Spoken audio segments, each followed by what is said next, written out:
ሰሞኑን ትሬንድ የሆነችዋን እችን ጣፋጭ ኩኪስ አብረን እንሰራለን። ውስብስብ አድርጋችሁ ለምታዩት በጣም ቀላል ነው። ብዙ ብርም ማውጣት አይጠበቅባችሁም። በጣም በትንሽ ብር ነው የምትሰሩት። ወደ አሰራሩ ስንገባ የገበታ ቂቤ ነው የምናደርገው። ከዛ በኋላ የተፈጨ ስኳር እናደርግበታለን። ከዛ በደንብ አድርገን መቀላቀል ነው። እንደዚህ አይነት ቲፖች እንድታገኙ ፔጅን ፎሎ ማድረግ አትርሱ። ብዙ ነገር ተጠቀሙበታላችሁ።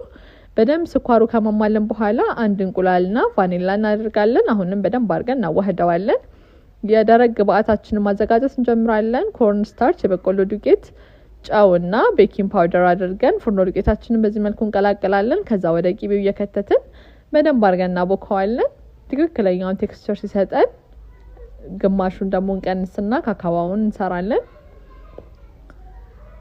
ካካዋና ትንሽዬ ዘይት ነው የምናደርግበት እዚህኛው ላይ። ከዛ እሱንም በደንብ አድርገን ከቀላቀልነው በኋላ እንደዚህ አይነት ቆንጆ ቴክስቸር ሲሰጠን ቅርጽ ወደ ማውጣት እንሄዳለን። በዚህ መልኩ እንደዚህ ክብ ክብ እያደረግን ሁሉንም እናረጋለን። ሁለቱንም ነጩንም ጥቁሩንም በዚህ መልኩ ካደረግን በኋላ መደርደር እንጀምራለን። ነጭ ጥቁር እያደረግን በዚህ መልኩ ከደረደርን በኋላ እንደዚህ አንድ ላይ እናዋህደዋለን። እዩት፣ በጣም የሚያምር ቴክስቸር፣ በጣም የሚጣፍጥ ኩኪስ ነው።